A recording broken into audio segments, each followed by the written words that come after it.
Master chef बनणं हे माझं स्वप्न होतं. म्हणजे आपण स्वप्न बघायची असतात, ती फक्त बघून विसरायची नसतात, तर ती पूर्ण करायची असतात, साकारायची असतात. आणि ते रिअल लाईफमध्ये झालं. म्हणजे आपण म्हणतो ना, किसी को दिल से चाहो तो पुरी कायनात उससे मिलाने की कोशिश में लग जाती. तसंच काही माझ्यासोबत झालं. असं वाटत होतं का की अरे थोडक्यासाठी हुकला?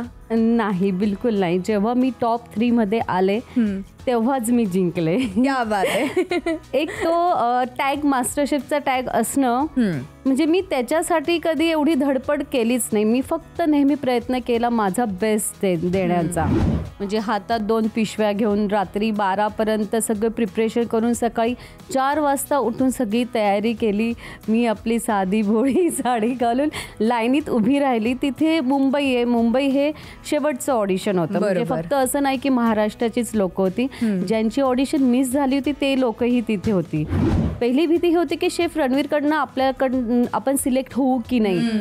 आणि त्यांनीच सगळ्यात सुरुवातीला हो म्हटलं. म्हणजे ते माझ्यासाठी एवढं सरप्रायझिंग होतं ना, की म्हणजे एवढं मला आश्चर्य वाटलं की अरे मी ज्या गोष्टीला घाबरत होते ती गोष्ट अगदी इतकी इझिली झाले. ती म्हणजे मला विश्वासच होत नव्हता. आमचे जे डायरेक्टर आहे ते स्वतः सांगायचे, हा कुकिंग शो नाही आहे, हा टॅलेंट शो आहे. तुम्ही चॅलेंजला समजून घ्या आणि तुम्ही त्याला कसं पार पाडतात हे तुमच्यातलं त्या क्षणी तुमच्या डोक्यात येणं हे चॅलेंजिंग होतं. जजेसने जे पण पॉझिटिव्ह कमेंट्स केले ते तर म्हणजे खूप केलेत. ते तर बऱ्याचदा तर दाखवले पण गेले नाही.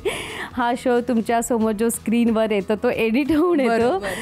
मला मुलं आहेत, त्यांना सफर करायचं आहे. त्यांच्या आईची जर इमेज अशी तुम्ही दाखवली टी व्हीवर तर त्यांना काय फेस करायचं आहे स्कूलमध्ये. हा शोचा मी शोसाठी मी माझी स्वतःची इमेज नाही खराब करू शकत. तुम्हाला सगळ्यात जास्त दुःख तेव्हा होतो तुम्ही जी पर्सनॅलिटी नाही आहे आणि तुम्हाला त्याच्या विरुद्ध दाखवलं जाते. एव्हरीडे हॉटेलवरून शूटवर जाताना तर मी स्वामींचं तारक मंत्र ऐकूनच जायची. त्यामागे स्वार्थ माझं काही नव्हतं की फक्त स्वामींनी मला ताकद द्यावी. पुढे जे होईल आज काय होणार माहिती नाही, फक्त माझ्यात एवढी ताकद द्या की मी सगळ्यांना फेस करू शकते. कारण की माझा फोकस हा फक्त कुकिंगवर होता. ज्यांच्या भरलेल्या मिरच्यांची भाजी खाऊन शेफ बोटं चाकतात, ज्यांच्या महाराष्ट्रीयन थाळीला शेफ जादू की थाली असं संबोधतात, अशा मास्टर शेफ सीझन 7च्या सेकंड रनरअप सुवर्णा बागुल आज आपल्याला मधुराष्टकमध्ये गेस्ट म्हणून लाभलेल्या आहेत. नमस्कार. मधुराष्टक ह्या पॉडकास्टमध्ये मी मधुरा तुमचं मनापासून स्वागत करते. आणि मधुराष्टक पॉडकास्टमध्ये आज आपल्या सोबत आहेत गप्पा मारण्यासाठी मास्टर शेफच्या सेकंड रनरअप सुवर्णा बागुल. सगळ्यात अगोदर आपण त्यांचं आपल्या ह्या मधुराष्टक पॉडकास्टमध्ये स्वागत करूया. खूप खूप स्वागत आहे सुवर्णाताई. धन्यवाद. खूप छान वाटतंय तुम्हाला इथे बघून. आणि अर्थात फक्त आम्ही तुमच्या रेसिपीज टी व्हीवर बघत होतो, मात्र त्या चाखण्याची आम्हाला कधी संधी मिळणार आहे नक्की. म्हणजे फार इच्छा आहे माझी. खूप असं छान वाटतं त्या तुमच्या रेसिपीज बघून. आणि आमचे गिफ्टिंग पार्टनर आहेत फंक स्ट्रीट, त्यांच्याकडून एक छोटीशी तुम्हाला भेट. Thank you so much. Home maker ते ठेचा क्वीन अशी सुवर्णा बागुल ह्यांची ही जर्नी. मात्र ह्या जर्नीमध्ये त्यांना काय काय अनुभव आले ह्याबद्दल आज आपण मधुराष्टकच्या या पॉडकास्टमध्ये जाणून घेणारच आहोत. पण त्याचबरोबर ही स्पर्धा कशी असते, ह्याची प्रोसेस कशी चालते, त्याचबरोबर जेव्हा होम मेकर ते मास्टर शेफ ही त्यांची जर्नी होती त्यामध्ये किती अडचणी आल्या, ह्या सगळ्याबद्दल आज आपण खूप सारी चर्चा करणार आहोत मास्टर शेफ सुवर्णा बागुल यांच्याशी. तेव्हा आपण जास्त वेळ त्यांच्याशी गप्पा मारूया. जास्त मी बोलणार नाही आहे, पण फक्त एक आठवण करून देते, ती म्हणजे मधुराष्टक पॉडकास्टला सबस्क्राईब, शेअर आणि लाईक करायला विसरू नका. त्यामुळे तुम्हाला नवनवीन एपिसोड तर बघायला मिळतीलच आणि अनेक लोकांची तुम्हाला जर्नी देखील बघायला मिळेल. त्यातून कदाचित तुम्हाला छोटीशी प्रेरणा देखील घेता येईल. तेव्हा आपण लगेचच चर्चेला सुरुवात करूया, ह्या पॉडकास्टला सुरुवात करूया.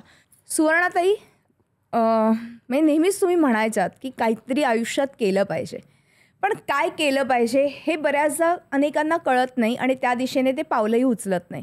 मात्र तुम्ही ह्या सगळ्याला सुरुवात केली, पावलं उचलली. मास्टर शेफ सीझन 7मध्ये तुम्ही गेल्यात काय?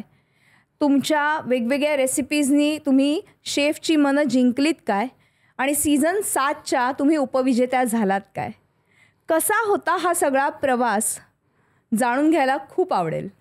हो नक्कीच, का नाही. मास्टर शेफ बनणं हे माझं स्वप्न होतं. म्हणजे आपण स्वप्न बघायची असतात, ती फक्त बघून विसरायची नसतात, तर ती पूर्ण करायची असतात, साकारायची असतात. आणि ते रिअल लाईफमध्ये झालं. म्हणजे आपण म्हणतो ना, किसी को दिल से चाहो तो पुरी कायनात उससे मिलाने की कोशिश में लग जाती. तसंच काही माझ्यासोबत झालं. म्हणजे रात्रीतनं स्टार कोणी बनत नसतं. ही पूर्ण आयुष्याची मेहनत असते की तो एक पूर्ण हिशोब असतो, तो एकदम तुम्हाला चांगला रिझल्ट देतो. म्हणजे पूर्ण माझं आयुष्याची जी जर्नी आहे ती कुठे ना कुठे याच्यासोबत त्याचं जोडली गेलेली आहे. राईट, खरं आहे. आणि अर्थात स्वप्न साकार झालं त्याचा तर आनंद आहे. मात्र असं वाटत होतं का की अरे थोडक्यासाठी हुकला? नाही, बिलकुल नाही. जेव्हा मी टॉप 3 मध्ये आले तेव्हाच मी जिंकले. क्या बात आहे. एक तो टॅग, मास्टर शेफचा टॅग असणं, म्हणजे मी त्याच्यासाठी कधी एवढी धडपड केलीच नाही. मी फक्त नेहमी प्रयत्न केला माझा बेस्ट देण्याचा. माझ्यात बिलकुलही स्वार्थ नव्हतं की मला ते टॅगच हवंय की मला तिथपर्यंत जायचंय. फक्त मी आयुष्यात जे पण काम केलंय ना ते अगदी साफ मनाने आणि पूर्ण फोकसने केलेलं आहे. त्याच्यामुळे मी म्हणजे फळाची अपेक्षा कधीच केली नाहीये. मी अगदी प्रामाणिकपणाने माझ्या आयुष्यातली सगळी कामं केलेली आहे. आणि स्वामींची कृपा होती आणि सगळ्या गोष्टी होत गेल्या. अरे वा. आता तुम्ही म्हणालात स्वामींची कृपा होती. स्वामींची मी पण भक्त आहेच. आणि जेव्हा ते असतं ना, स्वामी कुठेतरी आपल्याला कनेक्ट करतातच. आणि मला वाटतं की तेच कनेक्शन आज जुळून आलंय. नक्की नक्की. सुवर्णाताई, अजून एक ह्या निमित्ताने प्रश्न, कारण की ही जर्नी काही सोपी नाही आहे. आज मास्टर शेफ सारख्या ठिकाणी, म्हणजे ऑस्ट्रेलियन मास्टर शेफ बघताना आम्हाला अंगावर काटा येतो, तसाच इंडियन मास्टर शेफ बघतानाही धाकधूक वाढायची की आता काय होणार, आता काय होणार. पण मग जेव्हा ऑडिशनला तुम्ही गेलात तिथपासून ते अगदी मास्टर शेफच्या त्या अगदी किचनपर्यंत पोचल्यानंतर कसं होतं वातावरण? मास्टरशेफचे ऑडिशन होते तेव्हा लाखोने लाईन होती. म्हणजे हातात 2 पिशव्या घेऊन रात्री 12 पर्यंत सगळं प्रिपरेशन करून सकाळी 4 वाजता उठून सगळी तयारी केली. मी आपली साधी भोळी साडी घालून लाईनीत उभी राहिली. तिथे मुंबई आहे. मुंबई हे शेवटचं ऑडिशन होतं. म्हणजे फक्त असं नाही की महाराष्ट्राचीच लोक होती. ज्यांची ऑडिशन मिस झाली होती ते लोकही तिथे होती. तर प्रत्येक जण त्या बॅकग्राऊंड मधनं होतं. मी आपली सिंपल हाऊसवाईफ, ना मी कुठे कधी कोर्स केलाय ना कधी ट्रेनिंग घेतलंय, पण स्वतःशी अगदी पहिल्या दिवसापासून मी एक आत्मविश्वास बाळगला होता. I am the best, I am the best. आपल्याला इकडे तिकडे कुठे बघायचं नाहीये. आय एम दी बेस्ट हा ॲटिट्यूड मी शेवटपर्यंत ठेवला. आणि भरपूर लोक होते की कधीतरी तुम्हाला तुमच्यापेक्षा चांगले दिसणारे किंवा एक हाय फाय प्रोफाईल बघून तुमचा कुठेतरी कॉन्फिडन्स डगमळतो. पण नाही, मला माहिती आहे, मला माझ्या स्वतःवर विश्वास आहे, माझ्या कलेवर मला विश्वास आहे. त्याच्यामुळे मला असं कुठेच मी स्वतःला कधी कुठे तिथे कमी ठेवलंच नाही. फक्त मी म्हणते तसंच, फक्त कर्म करायचं आणि आपला बेस्ट देण्याचा मी सुरुवातीपासून प्रयत्न केला आहे. अगदी. आणि आम्हाला दिसलं ते तुम्ही किती बेस्ट दिलं आणि वेगवेगळ्या रेसिपीज तुम्ही आमच्या समोर आणल्या, हे सगळं आहेच. पण प्रचंड कौशल्य, प्रचंड मेहनत तुमची दिसत होती.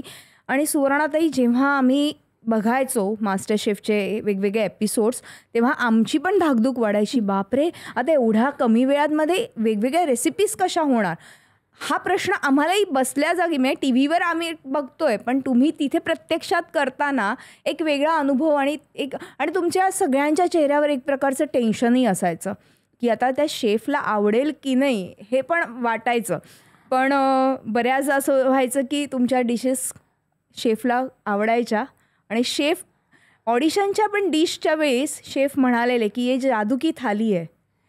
काय वाटलेलं तेव्हा? तुमचे डोळे पण पाणावले होते. हो, कारण की ऑडिशनच्या दिवशी सगळ्यात आधी म्हणजे मला भीती हीच होती की शेफ रणवीर जे आहेत आणि बाकीचे 2 मिशलिन स्टार्स, तर शेफ रणवीर यांना अतिशय डीपली नॉलेज आहे. तर आपल्या चुका कुठे ना कुठे ते कशा काढतील याची भीती होती. म्हणजे पहिली भीती ही होती की शेफ रणवीरकडनं आपण सिलेक्ट होऊ की नाही. आणि त्यांनीच सगळ्यात सुरुवातीला हो म्हटलं. म्हणजे ते माझ्यासाठी एवढं सरप्रायझिंग होतं ना की म्हणजे एवढं मला आश्चर्य वाटलं की अरे मी ज्या गोष्टीला घाबरत होते ती गोष्ट अगदी इतकी इझिली झाले ती म्हणजे मला विश्वासच होत नव्हता. आणि त्यांचे जे कमेंट्स, शेफ विकास एवढे मिशलिन स्टार्स आहेत, त्यांनी अगदी हँड्स ऑफ केले की हे आमच्यासारख्यालाही जमणार नाही. तर पहिल्या ऑडिशनमध्येच तुम्हाला एवढं तुमचं कौतुक केलं जातं तर मग आत्मविश्वास तिथून माझा आणखी पुढे वाढला. अगदी. आणि मला वाटतं की आत्मविश्वास तर वाढलाच, पण त्याचबरोबर आज शेफकडनं कौतुकाची जी थाप मिळाली त्याच्यामुळे एक प्रकारचं तुम्हाला असं वाटलं ना की आपण ना हे एकदम मस्तपैकी करू शकतो, ही स्पर्धा आपण अगदी म्हणजे जिंकू पण शकतो, इथपर्यंत तुम्हाला त्यावेळी वाटलं असेलच ना? हो, ते तर नक्कीच प्रत्येकालाच वाटायचं कारण की प्रत्येकजण तिथे त्यासाठीच आलेलं होतं. पण प्रत्येक दिवस आपल्या हातात नव्हतं, कधीतरी नशिबाची साथ नसायची. मी बऱ्याचदा आपण ठरवतो की अरे मला हे करायचंय ते करायचंय, पण तुमचा दिवस जर वाईट असेल तर बऱ्याचशा गोष्टी तिथे बिघडतात सुद्धा. खरंय खरंय. आता ते पदार्थ कसे बिघडले किंवा काय झालं ह्या सगळ्याबद्दल तर मला जाणून घ्यायचंय.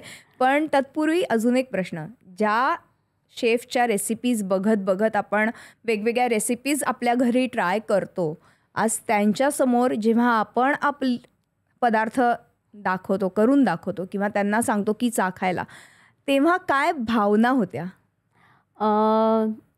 आपण कुकिंग तर माझ्याकडनं इझिली होऊन जायचं. म्हणजे ते टास्क, ते चॅलेंज त्यांना समजून घेणं. कारण की हा आमचे जे डायरेक्टर आहे ते स्वतः सांगायचे हा कुकिंग शो नाही आहे, हा टॅलेंट शो आहे. तुम्ही चॅलेंजला समजून घ्या आणि तुम्ही त्याला कसं पार पाडतात हे तुमच्यातलं त्या क्षणी तुमच्या डोक्यात येणं हे चॅलेंजिंग होतं. आणि मग त्यानुसार अगदी आपला डोक्याचा वापर करून ते कुकिंग वगैरे करणं सगळं ते तर इझी वाटायचं. म्हणजे इझी नव्हतंच ते, पण तरी ते आपण त्या कॉन्फिडन्सने ते पार पाडायचो. पण ती एक डिश बनवल्यानंतर जेव्हा आम्ही जजेस समोर घेऊन जायचो तो सगळ्यात डिफिकल्ट टास्क होता. कारण की आता आपण हे बनवलंय, आता आज आपल्या पत्रात काय कमेंट्स पडणार आहे, पॉझिटिव्ह पडतील की निगेटिव्ह पडतील. कारण की आपल्या ऑडियन्सचा त्याच्यावर खूप प्रभाव पडतो. बरोबर. कारण की ते जजेसवर 100% ब्लाइंडली ट्रस्ट ठेवतात, त्याच्यामुळे खूप फरक पडतात तुमच्या इमेजवर पण. तर ती नंतरची गोष्ट, पण तुम्ही जे बनवलंय ते जजेसला कसं वाटतं ती धाकधूक तर प्रत्येकाच्या म्हणजे इथून तिथपर्यंत जाईपर्यंत ते हात असे थरथर कापायचे की आता काय होणार. पण मग ह्या सगळे जेव्हा ही जर्नी सुरू झाली मास्टर शेफची, असं बऱ्याचदा निगेटिव्ह कमेंट्सही आल्या. पॉझिटिव्ह तर आल्यावरती आपला जरा कॉन्फिडन्स वाढतो, आत्मविश्वास वाढतो, हे सगळं आहे. पण असं कधी वाटलं का की आता हे सगळं सोडून द्यावं, बस झालं तर मी काही करू शकत नाही ह्याच्या पुढे, असं कधीतरी मनात आलं का? पॉझिटिव्ह कमेंट्स तर खूप मिळाल्या, त्याच्यामुळे कॉन्फिडन्स वाढायचा.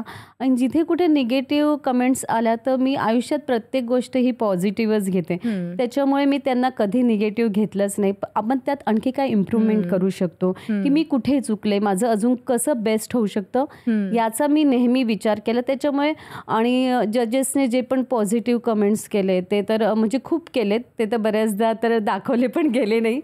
हा शो तुमच्यासमोर जो स्क्रीनवर येतो तो एडिट होऊन येतो, तर त्या पडद्यामागच्या काही गोष्टी असतात त्या तुमच्यापर्यंत येते. कारण की तुम्हाला फक्त चेहऱ्यावरचे हावभाव दाखवले जातात आणि त्यावरनं आपण इझिली समोरच्याला जज करतो. ॲक्च्युली हे खूप चुकीचं आहे, कारण की शो हा एडिट होऊन येतो. ऑफ कॅमेरा तुम्ही विचार करत असतात, तेव्हा तुमचे चेहऱ्यावरचे हावभाव तुम्ही विचारात असतात. तर तुम्ही प्लॅनिंग करून ते नाही करत, ते कॅप्चर केले जातात, ते एडिट केले जातात. अशाने ती एक इमेज क्रिएट केली जाते. त्याचा तर मला मानसिक त्रास अतिशय झाला. मी खूप ट्रोल झाले, खूप ट्रोल. म्हणजे घरी निघून जाण्याचं तर दूरची गोष्ट आहे, कधीतरी म्हणजे गोष्ट अशी कंठापर्यंत आली होती की आता बस, आता आपण इथे संपवायचं. पण I am not loser, never give up हा ॲटिट्यूड होता. आपली लढाई आपल्यालाच लढावी लागते. बरोबर. स्वामी ताकद देतात, पण तुमची लढाई तुम्हालाच लढावी लागते. म्हणजे कधीतरी असं वाटायचं अरे हा शो 2-3 महिन्याचा आहे, मला मुलं आहेत, त्यांना सफर करायचंय, त्यांच्या आईची जर इमेज अशी तुम्ही दाखवली टीव्हीवर तर त्यांना काय फेस करायचंय स्कूलमध्ये.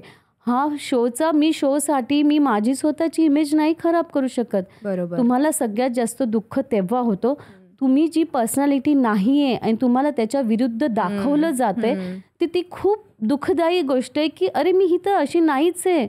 मी अगदी कोणाविषयी अगदी कणभर सुद्धा वाईट विचार करू शकत नाही. आणि तुम्हाला निगेटिव्ह दाखवलं तर ते जस्ट बिकॉज ऑफ TRP. हा शो आता इथे संपेल, पुढे माझं अख्खं आयुष्य पडलंय. मला माझ्या म्हणजे अगदी म्हणजे मी असं वाटलं होतं की बस आता फिनिश करायचं, घरी राहण्याचं तर दूरचीच गोष्ट आहे. फोकस होता माझ्या कुकिंगवर, पण ह्या इतर गोष्टी लोकांना माहिती नसतात.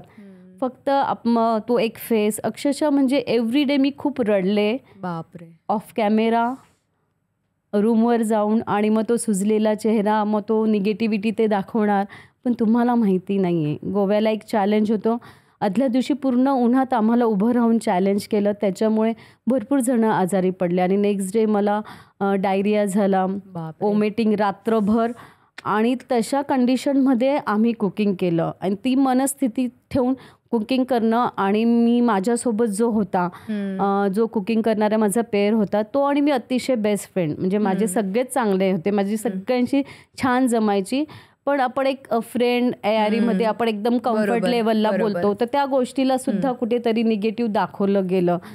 तर हे लोकांना माहिती नसतं ना. तर आणि जे कमेंट्स यायचे, निगेटिव्ह कमेंट्स यायचे, ते वाचून वाचून माझ्या मानसिकतेवर खूप परिणाम होत होता. शेवटी मग मी ठरवलं की नाही, मला जर काही झालं, मी टेन्शन डिप्रेशनमध्ये येऊन जर मी काही चुकीचा निर्णय घेतला, तर याला कोण जबाबदार? चॅनल जबाबदार आहे का? म्हणजे हे स्वतःची लढाई आपल्याला तिथे स्वतः लढावीच लागते.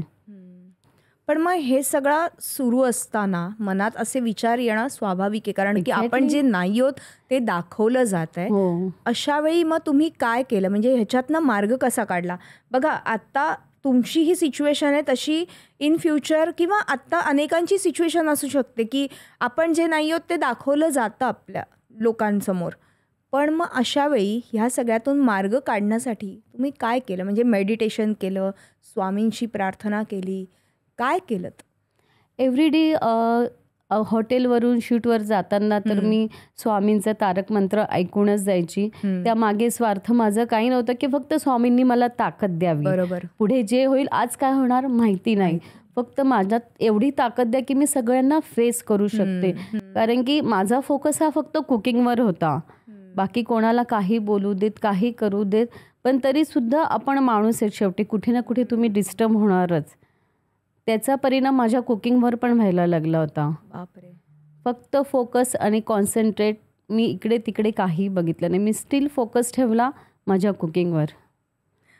म्हणजे फोकस राहिल्यामुळे आज तुम्ही इथपर्यंत पोचलात आणि मास्टर शेफची ही जर्नी आहे ती अतिशय व्यवस्थितपणे पार केली आणि जिंकलात सुद्धा.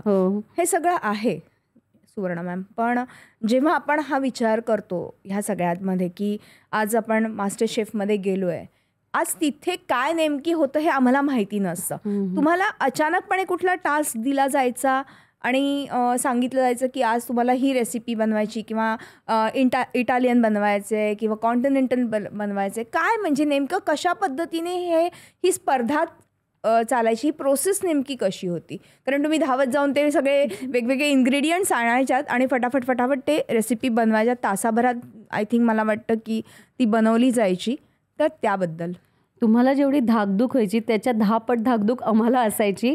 कारण की बऱ्याचदा एव्हरी चॅलेंज आम्हाला बिलकुलही कल्पना नसते की आज काय चॅलेंजेस होणार आहे, तुमच्यासोबत कोण पेअर असणार आहे, तुमच्या ग्रुप चॅलेंजमध्ये तुमचं कॅप्टन, काही कोणालाच काहीच कल्पना नसते. जे चेहऱ्याचे हावभाव एक्सप्रेशन असतात ते अगदी रिअल असतात, कारण की हा रियालिटी शो आहे. फक्त तुमचं ऑडिशन झाल्यानंतर, सिलेक्ट झाल्यानंतर 10 दिवसाचं तुम्हाला ग्रूमिंग किचन दिलं जातं. त्याच्यामध्ये पहिल्या दिवशी तुम्हाला चॉपिंग कटिंग शिकवली जाते. त्याच्यानंतर तुम्हाला असं प्रॅक्टिकली काही असं हात धरून नाही शिकवलं जात. त्यात सुद्धा तुम्हाला चॅलेंजेस देतात की आज हा चॅलेंज, तो चॅलेंज, आणि मग त्यातनं तुम्ही जी डिश बनवतात, मग तिथे आमचे फूड टीमचे 2 हेड असतात.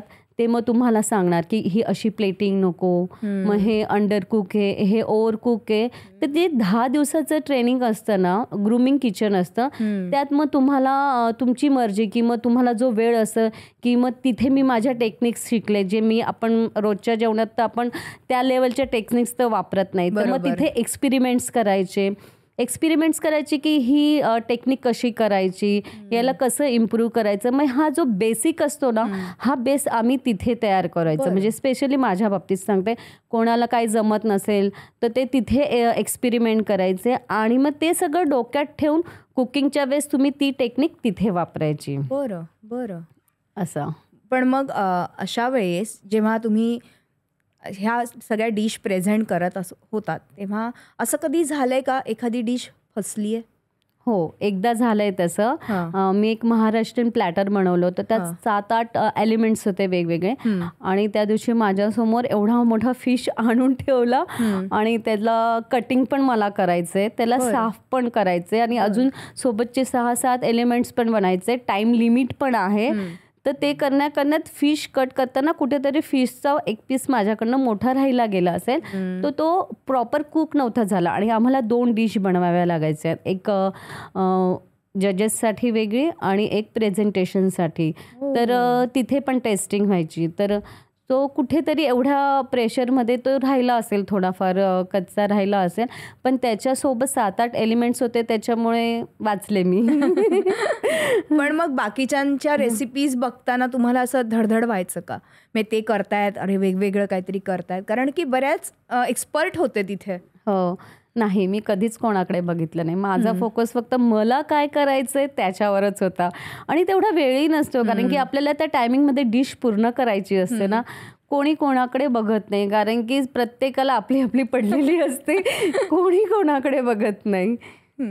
पण मग आता हे सगळं आहेच, पण जेव्हा तुम्ही म्हणालात तसं की आधी थोडंसं ट्रेनिंग दिलं जायचं वगैरे, सगळं ठीक आहे, मान्य आहे. पण काही प्रेझेंटेशन म्हणजे कलिनरी आर्ट आज खूप मोठ्या प्रमाणात म्हणजे चाललंय. आपण बघतोय की प्रेझेंटेशनला प्रचंड महत्त्व आहे, कारण की एखादा पदार्थ जर का हॉटेलमध्ये गेलो किंवा कुठेही आपण गेलो आणि बघितल्यावरती तो आधी डोळ्यांनी खाल्ला जातो आणि नंतर टेस्ट केली जाते. मग अशा वेळी प्रेझेंटेशन हे तुम्हाला आतमधूनच तुमच्या भिनलेलं आहे कशा? कारण मी बरेच तुमचे प्लेट्स बघितल्या, डिशेस बघितल्या, तेव्हा माझ्या लक्षात आलं की थोडं युनिक कॉम्बिनेशन असायचं.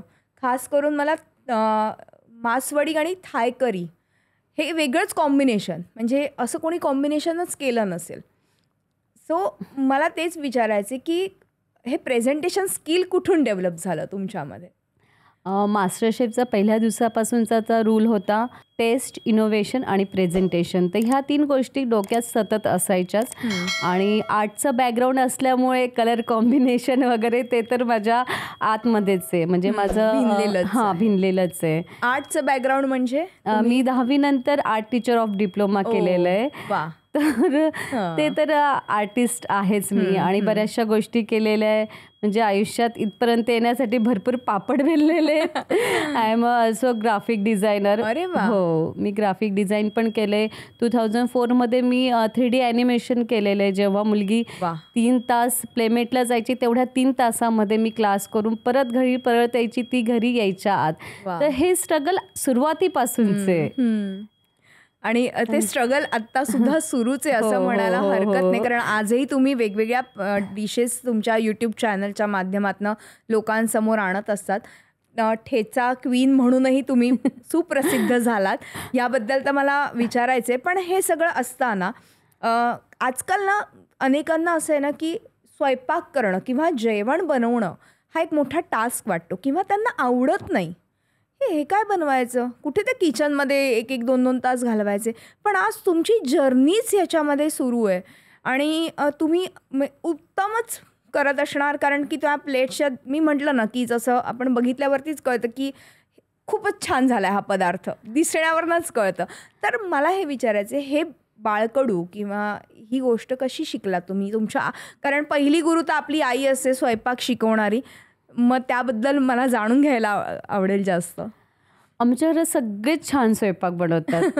माझी आजी, माझ्या वडिलांची आई, माझ्या आईची आई, माझी आई, माझी ताई, माझ्या 2 बहिणी, आमच्या घरात सगळेच छान स्वयंपाक करतात. त्याच्यामुळे तो कुठे ना कुठे ते जीन्स माझ्यामध्ये असतीलच, साहजिकच आहे. पण सगळ्यात मोठे खवय्ये माझे बाबा होते, कारण की त्यांना ना बाहेरचं रेस्टॉरंटमध्ये वगैरे नाही आवडायचं.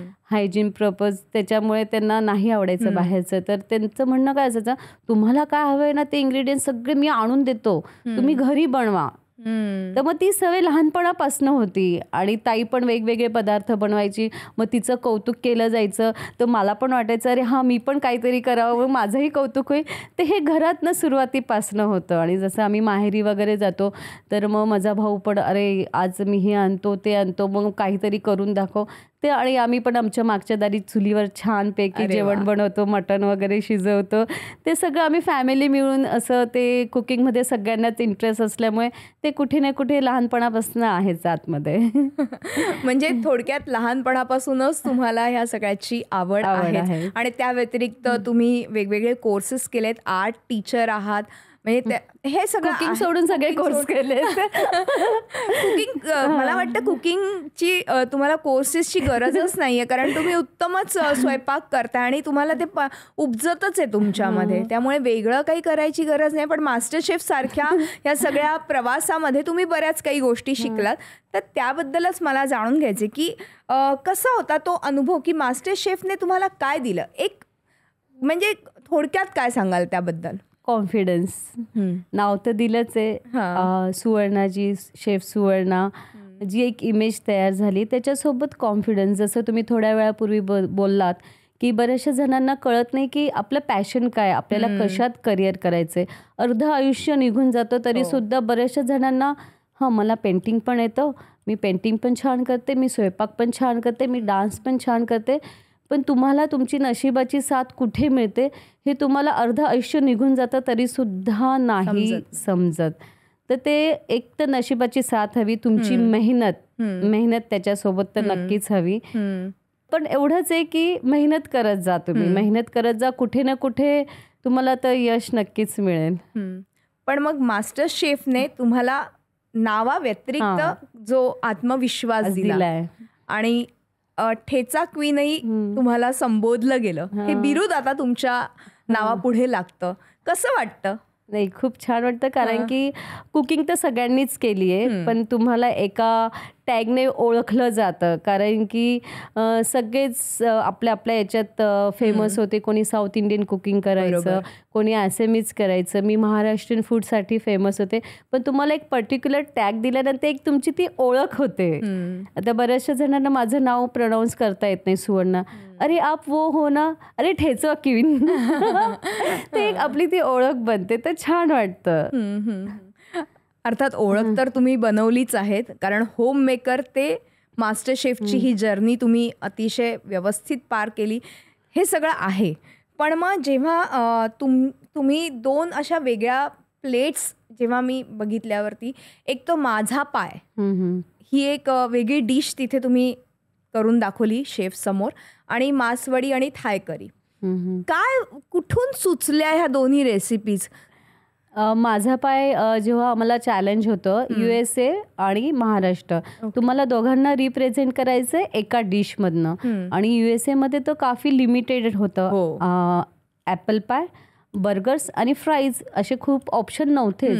आणि मग मी विचार केला की आपल्याला दोघांना म्हणजे फ्लेवर वाईज पण हे सेम जायला पाहिजे.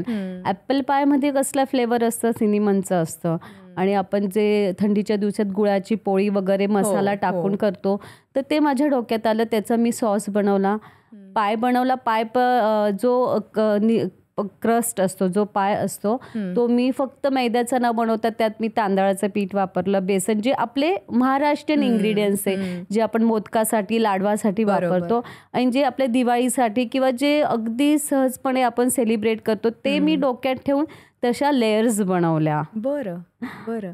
आणि मग त्याची आधी कधी म्हणजे असं ट्रायल घेतली होती का? असं नाही, काहीच नाही. तिळाचे लाडू तुम्हाला येतात, मोदक तुम्ही बनवतात, बरोबर, आंब्याचा रस आपण नेहमी खातो, फक्त त्याला कसं प्रेझेंट करायचं, तुम्हाला म्हटलं तसं ते टेक्निक आम्ही तिथे ट्राय केलेलं, त्याचा तो डोक्यात ठेवून अशा योग्य तऱ्हेने वापर करायचा असतो. बरं. After all it's a talent show. अर्थात टॅलेंट शो आहेच, पण त्याचबरोबर तुमचं कसबपणाला लागतं तिथे. कारण की तुम्ही भरलेल्या मिरच्या, म्हणजे ह्या तर सहजपणे कोणीही करतं घरी, पण तुम्ही केलेल्या भरलेल्या मिरच्यांची रेसिपी आणि त्या मिरच्या शेफ रणवीरला इतक्या आवडायच्या की ते बोटं चाखत बसायचे. नक्कीच. म्हणजे इतकं त्यांचं हे होतं. त्यांना प्रचंड महाराष्ट्रीयन फूडबद्दल क्रेज होती असं मला त्या तिन्ही शेफकडे बघून वाटायचं. म्हणजे त्यांचे प्रत्येक जण टेस्ट करायचे. टेस्ट करताना प्रत्येक गोष्ट त्यांनी अगदी छोट्या छोट्या गोष्टींबद्दल सांगायचे की हां ह्याच्यामध्ये हे कमी आहे किंवा हे जास्त आहे किंवा हे छान झालं आहे. अशा सगळ्या तुम्हाला वेगवेगळ्या कमेंट्सही यायच्या. मग तेव्हा जेव्हा तुम्ही मासवडी, आता मासवडी हा तर नागपूरचा पदार्थ आहे आणि थाय करी हा तर एकदमच तुम्ही दोन्हीचं कॉम्बिनेशन केलं तेव्हा काय रिॲक्शन होती? मासवडी ही पूर्ण महाराष्ट्रात वेगवेगळ्या नावाने बनवली जाते. खानदेशात सातपुड्याच्या पाठोळ्या बोलतात त्याला, मासवडी बोलतात. प्रत्येकाने आपल्या तऱ्हेने त्याला नावं दिली आहे. पण ते आपले जे स्ट्रॉंग मसाले असतात, म्हणजे आपली एक आयडेंटिटी मला स्ट्रॉंग प्रेझेंट करायची होती. आणि मी जर सिम्पल टेस्ट इनोव्हेशन, मला त्यात इनोव्हेशन दाखवायचं होतं. मी जर सिम्पल काळा रस्सा आपला ठेवला असता जी मासवडी सोबत खाल्ली जाते, तर ते खूप बेसिक वाटलं असतं. काहीतरी युनिक टच हवं होतं, कारण की इनोव्हेशन हवं होतं त्यात. तर त्याच्यासोबत मी चीजचा सॉस दिला होता. आणि म्हणून मी थाय करी की ते फ्लेवर बॅलन्स करण्यासाठी, कारण की मासवडीमध्ये जे मसाले असतात ते खूप स्ट्रॉंग असतात आणि थाय करी ही खूप माइल्ड असते. ती दोघं एकसाथ खाल्ल्यानंतर एक परफेक्ट बॅलन्स डिशचा असायला हवा आणि तुम्हाला त्यात इनोव्हेशन पण दिसेल. बरोबर. ह्या सगळ्या प्रवासात जेव्हा तुम्ही वेगवेगळे पदार्थ ह्या सगळ्या जजेस समोर, शेफ समोर सादर केले, तेव्हा तुम्हाला सगळ्यात आवडलेला पदार्थ तुमचा कोणता होता? तसे तर सगळेच होते. पण खास करून बिर्याणी आणि सफरनामा जो होता चॅलेंज, त्याच्यासाठी अतिशय म्हणजे त्याच्या 100 टिप्स होत्या त्याच्या. म्हणजे अक्षरशः एका लिमिटला आम्ही सगळ्यांना असं वाटत होतं की आता इथे सोडून द्यावं आणि निघून जावं, कारण की खूप डिफिकल्ट होते ते. कारण की 4-5 प्रकारच्या ग्रेव्ही होत्या, बेकिंग होतं, कुकिंग होतं, सगळ्या टेक्निक्स होत्या त्यात. तर तिथे कुठेतरी असं वाटलं की बापरे बस आता, म्हणजे पण इथपर्यंत आपण आलोय, टॉप 6 पर्यंत आले, तर इथे गिवअप करून चालणार नाही. तर ती परत एक ताकद लावून कसं बसत ते कॉम्पिटिशन, म्हणजे तिथे मी नाही तर सगळेच जे कॉम्पिटिटर होते ते थकले होते की नाही बाबा आता असं वाटायचं की इथे सोडून द्यावं. म्हणजे तो खूप टफ चॅलेंज होता तो. बरोबर. पण मग ह्या सगळ्या प्रवासामध्ये आज अनेक मास्टर शेफच्या ह्या प्रवासामध्ये खास करून मी तुम्हाला विचारते की अनेक मित्रमैत्रिणी तुमचे झाले असतील, सगळ्यात क्लोज फ्रेंडशिप तुमची बा सोबत होती? हो नक्कीच. बाकी त्या होत्याच, म्हणजे बाकीच्यांसोबत पण तुमचं मस्त बॉन्डिंग होतं, पण त्या बा सोबतचा जो बॉन्ड होता ना तो एक वेगळाच होता आणि त्यांच्याकडनं खूप ऊर्जा देखील मिळत असेल ना? हो नक्कीच. कारण की पहिल्या दिवशी आमचं शूट असायचं, पहिल्या दिवशी तर 24 तासाचं होतं, 12 तास 18 तास एवढ्या तास उभं राहावं लागायचं. आणि कुठेतरी स्वतःला असं, म्हणजे आपल्याला सवयच आहे ना एवढं उभं राहण्याची, आणि मग असं थकायला व्हायचं. मग बाकडे बघितलं का असं आपण समोर ताट व्हायचं, अरे नाही बा जर एवढी एज असून बा उभी राहू शकते तर आपण का नाही उभी राहू शकत. आणि त्यांच्या आयुष्यात एवढे अप्स अँड डाऊन्स आले, त्यांची रिअल स्टोरी तुम्ही ऐकल तर खूप मोठी ट्रॅजेडी तुमच्या अंगावर येतील. आजही मला ती आठवते तेव्हा मला खूपच असं वाईट वाटतं. एक्झॅक्टली. तर ही एवढं आयुष्यात दुःख बघून सुद्धा ही स्त्री एवढी स्ट्रॉंग असू शकते, तर मग आपले दुःख यांच्या पुढे खूप छोटे आहेत. तर आयुष्याला कसं अगदी हसत हसत समोर जायचं हे बाकडनं शिकायला भेटलं. एक स्ट्रेंथ ना ती बाकडनं भेटली. तर आनंदमध्ये आमचा एक चॅलेंज होता गुजरातला. तर तिथे त्या दिवशी पण मी खूप अगदी, म्हणजे मी कधीच आयुष्यात जेवणावर राग केला नाही किंवा ताट पुढे सरकून मी कधीच आयुष्यात गेले नाही. नेहमी अन्नाचा तेवढा रिस्पेक्ट ठेवलाय. पण पहिल्यांदा असं झालं की मी त्या दिवशी मी जेवलेच नाही, कारण की मी एवढी डिप्रेस झाले होते त्या चॅलेंजमध्ये. माझी बेस्ट फ्रेंड होती, जी माझी रूममेट होती, तिने मला ग्रुपमध्ये नाही घेतलं. परत समोरच्या ग्रुपमधला व्यक्ती जो होता तोही माझा बेस्ट फ्रेंड असून त्याने घेतलं नाही. तर कुठे ना कुठे मला खूप हर्ट झालं आणि मग मी जेवत नव्हते. तर बा येऊन मला बोलतं की का जेवत नाही. म्हटलं बा असं असं झालं. आपण ज्यांना आपलं म्हणून समजतो पण चॅलेंज जेव्हा येतात तेव्हा सगळेजण अगदी स्वार्थी होतात. कारण की आपण साफ मनाने सगळ्यांना आपलं समजतो. बरोबर. तर बा म्हणते वेडीच का, कशाला रडते, तू रडली तर तुला आणखी दुनिया रडवणार. तर ते एक कुठे ना कुठे नेहमी बा ना असं आईसारखी सपोर्ट म्हणून असायची. आणि त्या खरंच गोड होत्या. खरंच खरंच. म्हणजे मी त्यांचे अनेक व्हिडिओज आणि हे बघितलं. इतक्या छान आणि इतक्या छान मराठी बोलायच्या, गुजराती असून पण. आणि नुसते बाच नाही, त्यांचे जे हजबंड होते तेही अगदी बाबांसारखे होते. मी नेहमी बाला भेटायला जायची त्यांच्या घरी. मी आणि सॅम आम्ही नेहमी भेटायला जायचो. तर मी येतच त्या आबांच्या चेहऱ्यावर इतका आनंद असायचा ना. त्यांना खूप, आणि तेही स्वामी भक्त होते. ते जरी गुजराती होते ना तर ते मला नेहमी दाखवायचं, हे बघ माझ्याकडे स्वामींचा फोटो आहे, तू येत जा, मला छान वाटतं. अगदी म्हणजे ना अगदी मला खूप त्यांना आपले म्हणजे आबा असल्यासारखे फिलिंग व्हायची. बा त्यांचे मिस्टर पण अतिशय गोड होते. म्हणजे की जिव्हाळ्याचं नातं होतं ना माझं त्यांच्यासोबत, की ते गेले त्याचं खूप म्हणजे खूप वाईट वाटलं, खूप दुःख झालं. नाही, मी समजू शकते, कारण तुम्ही त्यांच्यासोबत एवढा सहवास मिळालेला असतो ना. आणि त्या खरंच इतक्या गोड होत्या आणि एवढी सगळी ट्रॅजेडी होऊनही त्यांच्या चेहऱ्यावर ना नेहमी हसू असायचं. मनात कितीही दुःख असलं ना तरी चेहऱ्यावर त्या हसू ठेवून आणि सगळ्यांना सपोर्ट करत होत्या. हे सगळ्यांना खूप शिकण्यासारखी खूप मोठी गोष्ट आहे. खरं आहे. पण मग ह्या जर्नीमध्ये तुम्ही जसं म्हणालात तसं की अनेकांनी कधी कधी वाईट वागले, तेव्हा मग तुम्हाला काय वाटत होतं? म्हणजे काय म्हणजे असं का वागतात लोक? कारण ही शेवटी कॉम्पिटिशन आहे, स्पर्धा आहे. कोणीतरी जिंकणार आहे आणि कोणीतरी हारणार आहे. कॉम्पिटिशन असं, पण लोक कुठेतरी माणुसकी विसरून जातात. मी ती विसरले नाही. कोणाला कसंही वागू देत, शेवटी तुमचे कर्म आहेत ते तुम्हाला पुढे आणतात. मी फक्त माझे सांगितलं तसं कुकिंगवर कॉन्सन्ट्रेट केलं. कोणाला कसंही वागू दे, पण आपल्याकडनं समोरच्याला कशी मदत होईल हे मी शेवटपर्यंत प्रयत्न केला. भले कॉम्पिटिटर होते पण मी कधीच कोणाला कॉम्पिटिटर समजलं नाही. माझ्याकडनं कोणाला किती हेल्प होईल हा मी नेहमी प्रयत्नच केलेला आहे. कॉम्पिटिशन असू दे या रिअल लाईफमध्ये असू दे. घरातनं जेव्हा मी निघते तेव्हा मी एक ठरवलेलं असतं की आज एक असं काम करायचं की समोरच्याच्या चेहऱ्यावर एक स्माईल आलीच पाहिजे. आणि मला वाटतं की काम पण करण्याची गरज नाही, तुम्हाला बघूनच ते स्माईल येतच. ह्या जर्नीमध्ये तुम्हाला तुमच्या कुटुंबाने कसा सपोर्ट केला आणि त्यांना काय वाटतं आत्ता ह्या क्षणी? मेन ते फॅमिलीचा सपोर्ट आहे. मी 3-4 3.5 महिने नसताना माझ्या मोठ्या लेकीने तिच्या भावंडांना सांभाळलं. मी जॉईंट फॅमिलीवरनं बिलॉंग करते. तर माझे घरचे ते आलेत, माझे जाव माझे जेठ ते आले घरी, सांभाळलं. त्याच्यामुळे मी निश्चिंत होते आणि पूर्णपणे फोकस मी त्यामुळेच करू शकले कारण की मला घरचं काही टेन्शनच नव्हतं. बरोबर.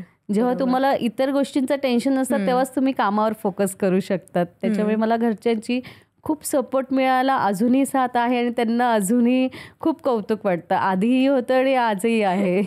कॉलर टाईट झाली त्यांची. एक्झॅक्टली. पण त्यांना कोणती डिश आवडते तुमच्या हातची? त्यांना तर सगळंच आवडतं. म्हणजे आता असं झालंय नाही की फक्त माझ्या हातचं चव आहे, दुसरं त्यांना पटकन असं सहज आवडत नाही. पण तरी सुद्धा त्यातल्या त्यात आपला प्रसादाचा शिरा असतो केळ्याने बनवलेला, तो म्हणजे अगदी म्हणजे गोड खावंसं वाटतं आपल्याला कधी पण. तो झटपट पण होतो आणि तो खूप आवडतो. माझ्या मुलांना प्रचंड आवडतो. इतर तर सगळं फिश नॉनव्हेज वगैरे तर आवडतंच, पण पटकन अवेलेबल घरात आपले जे इंग्रेडियंट्स असतात ते की आता गोड खावंसं वाटते, काय करायचं. साजूक तुपातला केळं घातलेला शिरा आणि त्याची चव अप्रतिमच लागते, प्रश्नच नाही. आणि तो सत्यनारायणाच्या पूजेचा असेल तर अजूनच छान येतं. अर्थात हे सगळं आहे, पण मग जेव्हा कुठल्या तरी अशा शेफच्या कमेंटने तुम्ही कधी नर्वस झालात का किंवा अतिशय खुश झालात का? कधी झोपच लागली नाही असं कधी झालंय का? नर्वस तर कधी झाले नाही, कारण की मी सांगितल्याप्रमाणे नेहमी पॉझिटिव्ह ॲटिट्यूड ठेवते, त्याच्यामुळे मी निगेटिव्ह कधी घेतलंच नाही. पण जेव्हा जेव्हा कौतुक व्हायचं तेव्हा मला आणखी प्रेरणा मिळायची की अरे आपल्याला अजून बेस्ट करायचंय. की असे बरेच, जसं फिनालेला शेफ संजीव कपूर यांनी बोललं होतं की हे जर डेझर्टचं कॉम्पिटिशन असतं ते मी आत्ता बोलते की विनर सुवर्ण आहे. आणि शेफ गरिमा, मिशलिन स्टार्स ज्या मला म्हटलं होतं की तुझ्या हातचं खायचं आहे तू मला शिकव, याच्यापेक्षा मोठी कॉम्प्लिमेंट्स तुम्हाला अजून काय हवंय. आणि त्या बोलल्या होत्या की मी पहिल्या दिवसापासून बोलते की जो शेफ ॲटिट्यूड हवा तो मी तुमच्यामध्ये बघते. पहिल्या दिवसापासून ते म्हणत होते की शेफ ॲटिट्यूड पाहिजे. आणि फिनालेमध्ये त्यांनी बोललं की जो शेफ ॲटिट्यूड आहे तो तुमच्यामध्ये आहे, तो स्क्रीनवर दाखवला गेला नाही. वेगळी गोष्ट आहे, पण माझ्यासाठी खूप मोठी गोष्ट आहे की एवढे मोठे कॉम्प्लिमेंट्स मला मिळाले. म्हणजे थोडक्यात एडिटरची चूक आहे असं म्हणायला हरकत नाहीये. इथे अशा तर भरपूर गोष्टी की खूप चांगल्या माझ्याबद्दल बोलल्या गेल्या, त्या दाखवल्या नाही गेल्या. एव्हरीडे सुवर्ण ते नाही करू शकत. महाराष्ट्रीयन होता तुमच्या ग्रुपमध्ये पूर्ण? टॉप 36 मध्ये आम्ही 4 होतो. धनंजय, संभाजी आणि इंदोरच्या पौर्णिमा होत्या टॉप 36 मध्ये. आणि 16 मध्ये मी एकटी होती. पण मग तेव्हा असं वाटलं का की काय होतं माहिती का, थोडंसं ना मराठी असल्याचं ना एक हे असतं की न्यूनगंड असतो आपल्यामध्ये. कारण आज आपल्याला एवढ्या मोठ्या नॅशनल स्टेजवरती परफॉर्म करायचे आणि आपण महाराष्ट्रीयन आहोत. हा एक कुठेतरी न्यूनगंड होता का मनामध्ये? मला बरेचसे DM सुद्धा यायचे माझ्या फॅन्सकडनं की मॅम आपण मराठी आहोत, आपल्याला पुढे जाऊ देणार नाही, तुम्ही सोडून द्या. म्हणजे मी का गिव्हअप करू? मी तो विचार केलाच नाही. अगं जर तुमच्यामध्ये टॅलेंट आहे, तुम्हाला का कोणाला घाबरायची गरज आहे? बरोबर. एक तर तुमच्यात टॅलेंट हवं आणि आत्मविश्वास हवा की तुम्ही समोरच्याला घाबरण्यापेक्षा समोरच्याने तुम्हाला घाबरायला हवं, असा ॲटिट्यूड तुम्हाला ठेवावा लागतो सगळ्यांसमोर. आणि जेव्हा टॉप 36 मध्ये आम्ही 4 महाराष्ट्रीयन होतो तेव्हा अगदी 1-2 दिवसात संभाजी, धनंजय यांच्याशी माझं खूप छान मैत्री झालेली आणि आजही आहे. आणि मला वाटत होतं की माझ्यासोबत कोणीतरी यावं, की मी कधीच कोणाला कॉम्पिटिटर म्हणून नाही बघितलंय. आणि सॅमची अगदी 2 दिवसाचीच ओळख झालेली आमची. 3-4 काय ते आमचे ऑडिशन झाले तेव्हा. आणि जेव्हा कळलं की हा सिलेक्ट नाही झाला तर अक्षरशः आम्ही एकमेकांकडे बघून रडलो होतो. आम्ही जर कॉम्पिटिटर समजलं असतो तर ह्या भावना आमच्यामध्ये आल्याच नसत्या. आपल्या व्यक्तीने आपल्यासोबत शेवटपर्यंत राहावं ही माझी नक्कीच इच्छा होती, पण दुर्दैवाने ते झालं नाही. हरकत नाही. पण आजही ती तुमची मैत्री टिकून हेच भरपूर आहे. टचवूड. अगदी टचवूड. अजून एक मला प्रश्न पडलाय की इतक्या म्हणजे मला इतके प्रश्न पडत आहेत की आता संपूच नाही असं वाटतंय हा पॉडकास्ट, पण वेळेचं भान आपल्याला ठेवावं लागतं. शेवटच्या आपण टप्प्याकडे वळतोय. तर मला हे विचारायचं की आत्ता हा पॉडकास्ट बघत असलेल्या प्रत्येक ज्या स्त्रिया असतील, महिला असतील, त्यांनाही वाटत असेल की आपणही ना अशा स्पर्धेमध्ये सहभागी व्हावं. छोट्या छोट्या स्पर्धा अशा मास्टर शेफच्या सारख्या होत असतात म्हणजे, पण त्या स्पर्धांपेक्षाही जर का मास्टर शेफमध्ये जायला मिळालं तर खूप छान होईल असं त्यांना वाटतं. आणि त्या उत्तम सुगरण असतीलही, मी असं म्हणत नाही, पण मग तुम्ही त्यांना काय सल्ला द्याल? एक तर कुकिंगच्या बाबतीत, कुकिंग असू द्या, कोणतंही जॉब काम असू दे, तुम्ही मनापासून करा. त्याच्याबद्दलची तुमची जी नियत आहे ती साफ ठेवा. अगदी मनापासून केलेली गोष्ट ही चांगला रिझल्ट देते. बरोबर. आणि एक आहे कॉन्फिडन्स, तुम्ही घाबरूच नका. बऱ्याचदा वेळेस काय होतं, अरे आपण मराठी, आपल्याला असं येतो विचार, येतो मनात, साहजिकच येतं.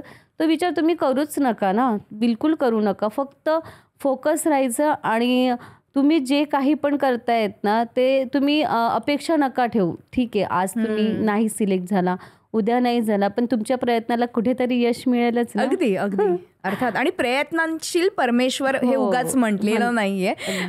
की सगळ्यात पहिला पदार्थ कोणता केला होता आणि कधी केला होता? मी खूप लहान होते, 3री-4थीला असेल तेव्हा. आपण लेफ्ट ओव्हर रोटी पोळीचा काला करतो ना, तर आई घरात झोपलेली, ते कोणी नव्हतं, तर मी ते पोळ्या तोडून, अगदी लहान होते, 3री-4थीला असेल तेव्हा, मी अगदी तूप लावून क्रिस्पी केल्या त्या पोळ्यांचे तुकडे मोठे मोठे आणि त्याच्यावर दाण्याची चटणी टाकून असं केलं. पण त्यानंतर जर केलं असेल 9वी-10वीला असेल तेव्हा केक, तेव्हा आपल्या म्हणजे 90s मध्ये केक म्हणजे ही खूप मोठं, म्हणजे केक जमलं म्हणजे तुम्हाला असं क्रेज होतं तेव्हा ना केक बनवायचं. तेव्हा सोशल मीडिया वगैरे काही नव्हतं, पण सगळं ते इतर होईल, पण केक बनवायचं खूप क्रेज होतं. तर केक मी केकच्या खूप मागे लागायची, जोपर्यंत तो परफेक्ट नाही व्हायचा तोपर्यंत. अगदी. मग तुम्हाला स्वतःला तुम्ही बनवलेला कोणता पदार्थ जास्त आवडतो? मला बेकिंग करायला खूप आवडतं आणि मी करते.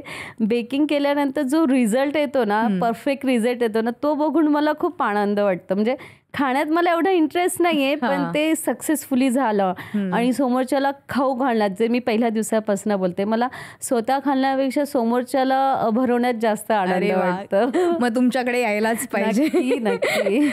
स्वयंपाकघरातली अशी कोणती गोष्ट आहे जी करायला तुम्हाला प्रचंड आळस येतो? पोळ्या करायला मला बिलकुल नाही आवडत, काय की खूप केल्या आहेत आयुष्यात आणि मी चांगल्या करते. मी भाकरी पण खूप छान करते, सगळं चांगलं करते, पण असं खूप पोळ्या केल्या, जॉईंट फॅमिलीत नाही ना, एवढ्या केल्या. तर मग कधीतरी यात काय होणार आहे, आपण पोळ्याच करतोय असं विचार करून म्हणजे खूप केल्या आहेत, आता कंटाळा येतो, नाही आवडत. तुमच्या मुलांनी जर फरमाईश केली एखाद्या डिशची तर ती लगेच तुम्ही करून देता? हो, म्हणजे अगदी माझा लहाना मुलगा आहे, अतिशय हट्टी. म्हणजे तो लहानपणापासून रात्री 12 वाजतात, आई गुलाबजाम बनव, आई पास्ता बनव, आणि मी बनवलेला आहे, केलाय.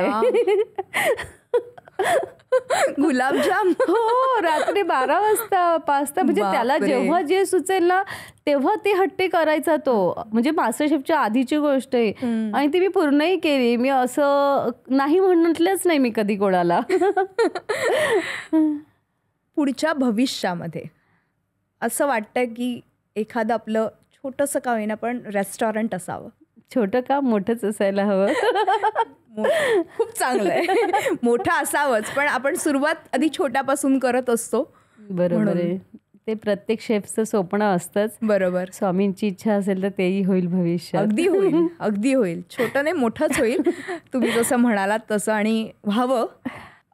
जेव्हा मास्टर शेफमध्ये डबेवाल्यांना बोलवलेलं, म्हणजे मला खूप आनंद वाटला हे बघून की आज जे मुंबईचे डबेवाले रोज त्या वेळेत त्या ऑफिसमध्ये डबे पोचवत आहेत आणि त्यांना मास्टर शेफच्या ह्या मंचावरती आज जेवायला बोलवलं.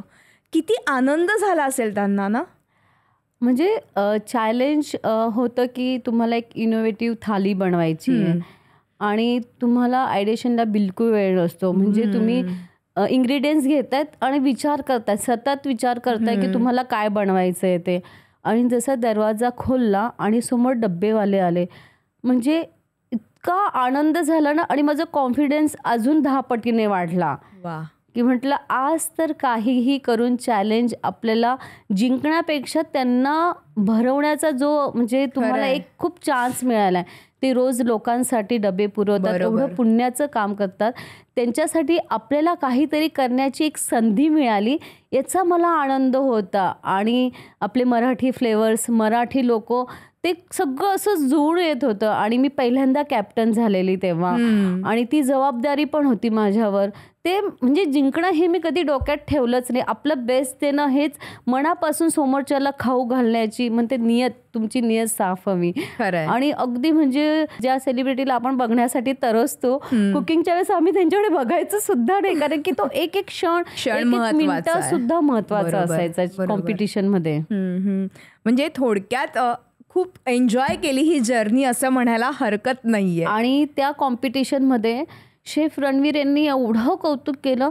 नुसतं कौतुक न करता त्यांनी त्या जेवणाचा इतका मनापासून आस्वाद घेतला ना, ते बघून एवढं समाधान वाटलं ना. आणि नेक्स्ट डे एक चॅलेंज होता, आणि मग तेव्हा शेफ रणवीर यांनी मला निरोप दिला की सुवर्णा, तुमच्यासाठी एक मेसेज आहे. काल जे चॅलेंज झालं तर ते जे आपले गेस्ट आले होते त्यांनी माझ्याकडे निरोप दिलाय की ब्ल्यू टीमचं जेवण जेवून आम्हाला आमच्या आईची आठवण आली, आमच्या आईच्या हातचं जेवण जेवल्यासारखं आम्हाला अनुभव आला. अजून तुम्हाला काय हवंय? केवढी मोठी कॉम्प्लिमेंट आहे. थँक्यू. खूप छान वाटलं तुमच्याशी मनमोकळ्या गप्पा मारून. म्हणजे असं मला वाटतं की इतक्या गोष्टी असतात ना अनेकांकडून शिकण्यासारख्या, आणि खरंच ही जर्नी तुमची खूप छान झाली आणि सक्सेसफुल झाली. त्याबद्दल पुन्हा एकदा अभिनंदन. कारण की आज एवढ्या मोठ्या नॅशनल लेवलपर्यंत पोचणं काही सोपं नसतं, आणि आपण होम मेकर ते जेव्हा ह्या स्टेजपर्यंत पोचतो तेव्हा खूप मनामध्ये बरेच प्रश्न असतात, किंतु परंतु असतात. कोणी पाय खेचतं, कोणी सांगतं नको जाऊस, फॅमिली महत्त्वाची आहे. पण आज तुमच्या फॅमिलीने सुद्धा तुम्हाला एवढा मोठा सपोर्ट केला आणि आज तुम्ही इथपर्यंत पोचलात आणि अजूनही पोचाल. स्वामींच्या कृपेने तुमचं मोठं हॉटेल होऊ दे आणि आम्ही त्याच्यामध्ये येऊ दे. आम्हाला आवडेल यायला तुमच्या हातचं खायला. आणि अर्थातच खूप छान वाटलं सुवर्णाताई. खूप मनमोकळ्या गप्पा मारल्यात त्याबद्दल मनापासून आभार. Thank you so much. तेव्हा म्हणतात ना, मनात जिद्द असली की सगळं काही शक्य होतं. हेच दाखवून दिले मास्टर शेफ सुवर्णा बागुल यांनी. सुवर्णा बागुल यांचा हा प्रवास खरं तर खडतर होता. अनेक चढ उतार आले, अनेक अडचणी आल्या, पण त्या डगमगल्या नाहीत. अशाच तुम्हाला सुद्धा अशाच पद्धतीच्या अडचणी तुमच्या जीवनामध्ये येत असतील, पण त्या अडचणींवर तुम्हालाच मात करायची आहे आणि तुम्हालाच पुढे जायचं आहे. तेव्हा मास्टर शेफच्या ह्या सुवर्णा बागुल ह्यांच्याकडून तुम्ही नक्कीच एक गोष्ट प्रेरणा नक्कीच घेतली असेलच. आणि मला वाटतं की आजचा हा एपिसोड तुम्हाला नक्कीच आवडला असेल. तेव्हा ज्यांना कोणाला मास्टर शेफसारख्या स्पर्धांमध्ये सहभागी व्हायचं असेल त्यांनी जरूर हा पॉडकास्ट बघावा. त्यासाठी तुम्हाला अर्थातच कला, कौशल्य, तुमचं कसब हे सगळंच पणाला लावावं लागतं. मात्र काही हरकत नाही, ह्याच्यातूनच तुमचा हा जीवन प्रवास उलगडत जातो. मधुराष्ट्र पॉडकास्टमध्ये आज आपण इथेच थांबतोय. मात्र पुढच्या भागात एका नवीन गेस्टसह, नवीन विषयासह आपण भेटणार आहोत. तेव्हा आम्हाला सबस्क्राईब करायला, लाईक करायला आणि शेअर करायला विसरू नका. कारण नवनवीन भाग तुमच्यासाठी आम्ही घेऊन येत असतो आणि ह्या पॉडकास्टमधून तुम्हाला एक वेगळी माहिती तुमच्यापर्यंत देण्याचा आमचा हा छोटासा प्रयत्न असतो. आजचा एपिसोड कसा वाटला नक्की कळवा. पुढच्या भागात भेटूया एका नवीन गेस्टसह, नवीन विषयासह. तोपर्यंत नमस्कार.